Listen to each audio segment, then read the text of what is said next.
আমি পড়ছি দোস্ত, এই বাংলা অঙ্ক ইংরেজি আমি পড়ছি।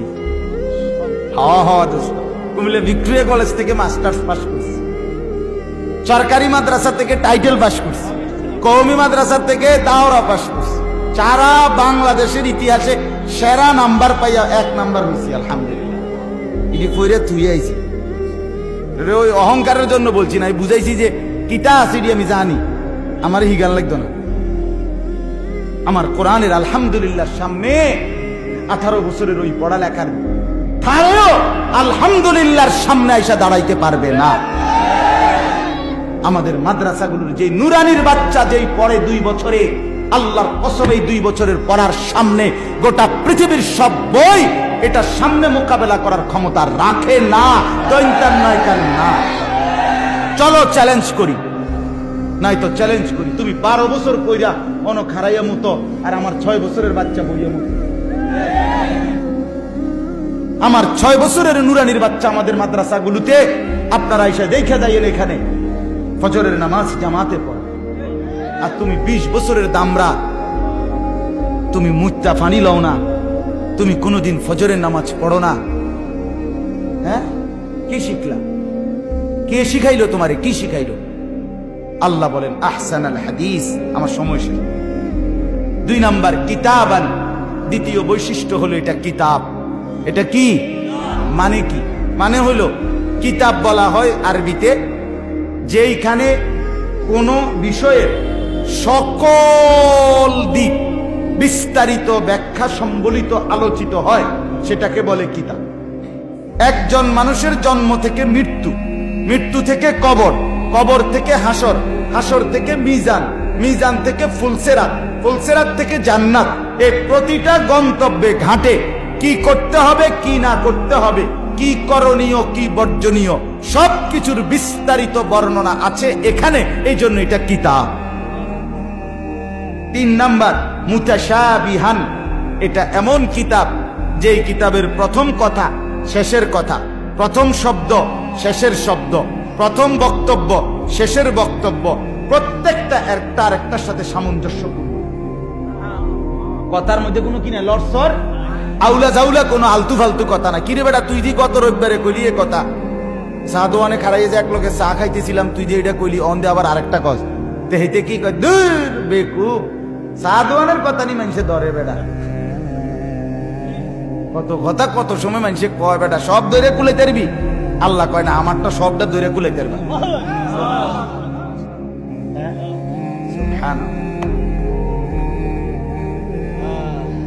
আমারটা সবটা ধরে কুলাইতে পারবে, আমাদের আউল জাউল কোনো কথা নাই। আমি 23 বছর আমি আল্লাহ কোরআন নাজিল করছি, প্রথম বছরের বক্তব্য আর 23 বছরের বক্তব্য পড়াবো, সামঞ্জস্যপূর্ণ। মুতাশাবিহান, সাদৃশ্য।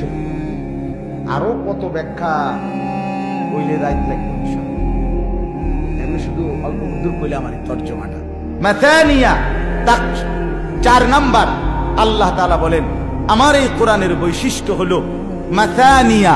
মাথানিয়া অর্থ হইল যেদিন থেকে আমি নাজিল শুরু করলাম আর আজকের এই মুহূর্ত পর্যন্ত তুমি বান্দা কল্পনা করে দেখো, এটাই একমাত্র কিতাব যেটা সারা পৃথিবীর রন্ধ্রে রন্ধ্রে, কোনায় কোনায়, আনাচে কানাচে, গলিতে গলিতে, অলিতে অলিতে, কোটি কোটি কোটি জবানে, লক্ষ লক্ষ কোটি কোটি বার বারংবার বারংবার বারংবার তেলাওয়াত হচ্ছে, পড়া হচ্ছে। এমন অমূল্য একটাই, সেটা কোরআন। এক হাফেজ কোরআন, এই যে হাফেজ আনোয়ার ভাই, এই যে হাফেজ আমার ভাই আবু হানিফ ভাই, বা এরা যত ছেলে হাফেজ হয়, আপনি কি মনে করেন এক খতম কোরআন শরীফ পড়লে হাফেজ হয়? ঠিক না? এই নিয়ম নেই, এই রঙ্গিনী দোয়ান ভাই খাইছে, এটা কিতা মনে করছে? বলে একটা আয়াতের জন্য তাকে কত হাজার বার পড়তে হবে, কত হাজার খতম হইলে এই কোরআন এরপরে কলিজায় বসে, দিলে বসে। তো আল্লাহ তাআলা বলেন এটা এমন একটা কিতাব যেটাকে আমি এমন বানাইছি পৃথিবীতে 1 মিনিটের জন্য এটার তেলাওয়াত বন্ধ নাই। এখন এখানে না রায়, সবখানে কি রাত? এখানে না মাদ্রাসারা যে মাহফিল, সব মাদ্রাসায় এখন মাহফিল। কোরআনুল কারীমের তেলাওয়াত 1 মিনিট জমিনে বন্ধ হয়। সুবহানাল্লাহ, সুবহানাল্লাহ। এই জন্য বারবার বারবার তেলাওয়াত করা হয়, বারবার পঠিত, পুনঃ পুনঃ পঠিত। এই জন্য এটাকে বলে মাসানিয়া, এক অর্থ। আরেকটা অর্থ আছে এটা, সেটা হলো আমি আল্লাহ এটা এমন কিতাব নাজিল করেছি যে আমি একই কথা বুঝাইবার জন্য আমি আল্লাহ একবার বলে ছেড়ে দেই নাই।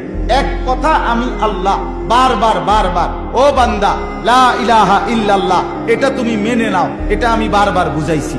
মুহাম্মাদুর রাসূলুল্লাহ আমার রাসূলকে অনুসরণ করো, এটা আমি বারবার বুঝাইছি। আখিরাত, পরকাল, কবর, হাসর, মিজান, ফুলসিরাত এটা তোমার লাগবেই, এটা ভুললে চলবে না, ঠিক হবে না। আল্লাহ বলে মাসানিয়া, এই কথাটা আমি বারবার বারবার বারবার বুঝাইছি। আমি কোনো কথা একবার বলে ছেড়ে দিই। নামাজের কথা একবার, রোজার কথা একবার, জি না, সব কথা আমি আল্লাহ রিপিট করছি, রিপিট বারবার বলছি, বারবার বারবার। 5 নাম্বার বৈশিষ্ট্য, তাকশাইরু মিনহু জুলুদুল্লাযীনা ইয়াখশাউনা রাব্বাহুম। আল্লাহ তাআলা বলেন আমি এটা এমন কোরআন নাজিল করেছি যে কোরআন সত্যিকার দিল দিয়া, আমি আল্লাহর ভয় নিয়া সত্যিকার ভাবে যদি কেউ পড়ে, আল্লাহর কসম আল্লাহ বলে আমার বান্দার শরীরের চামড়ার উপরের যে লোমগুলো আছে এগুলো দাঁড়ায়া যায়, শিহরে ওঠে, কেঁপে ওঠে, কেঁপে ওঠে। তাকশাইর, শরীরের পশম দাঁড়িয়ে যায়। কেমন বৈশিষ্ট্য! যদি দিলে আল্লাহর মহব্বত নিয়ে পড়ে, কলিজায় আল্লাহর ভয় নিয়া, কবরের ভয় নিয়া। সাহাবাইদের জীবনী থেকে বললে তো পাগল হয়ে যাবে। সাহাবাই কেরাম কোরআন শুনতেন আর কেঁপে উঠতেন, চেহারা লাল হয়ে যেত, ঘাড়ের রগ ফুলে যেত, শরীরটা কাঁপতে শুরু। এটা কোরআনের বৈশিষ্ট্য। আপনি আমি না মোহব্বত না থাকার কারণে লড়ে চড়েন, কিন্তু সাহাবাই কেরাম নড়ে উঠতেন, শরীরের লোম দাঁড়ায় যেত। সর্বশেষ বৈশিষ্ট্য হইল, এই 5টা গেল গা, কিন্তু 1 নাম্বার আহসানুল হাদিস, সর্বোত্তম কথা, সবচেয়ে সুন্দর বাণী কি? সব বিষয়ের পূর্ণাঙ্গ বর্ণনা সম্বলিত এটা কিতাব। এটাই সেই গ্রন্থ যা প্রথম কথা শেষ কথা সামঞ্জস্যপূর্ণ। 4 নাম্বার বারবার পঠিত অথবা একই বক্তব্য একাধিকবার বর্ণিত। 5 নাম্বার এটা সেই কিতাব সত্যিকার আল্লাহর ভয় নিয়ে কেউ তেলাওয়াত করলে তার শরীরের চামড়া লোমগুলো পর্যন্ত কি হয়ে যায়। সর্বশেষ আল্লাহ বলে এই কোরআন যখন কেউ দিল দিয়া পড়ে, তেলাওয়াত করে, শুনে, গ্রহণ করে, সুম্মা তালিনু জুলুদুহুম ওয়া কুলুবুহুম ইলা যিকরিল্লাহ, তার পুরা বডি, তার ভেতরের অন্তরাত্মা, পুরা দেহ, পুরাটাই আল্লাহর স্মরণে নুয়ে যায়, সেজদায় পড়ে যায়। এই কিতাব পড়লেই পাগল হয়ে যায়, হায় আমার মালিক, আপনি কেমনে কথা, তখন সেজদায়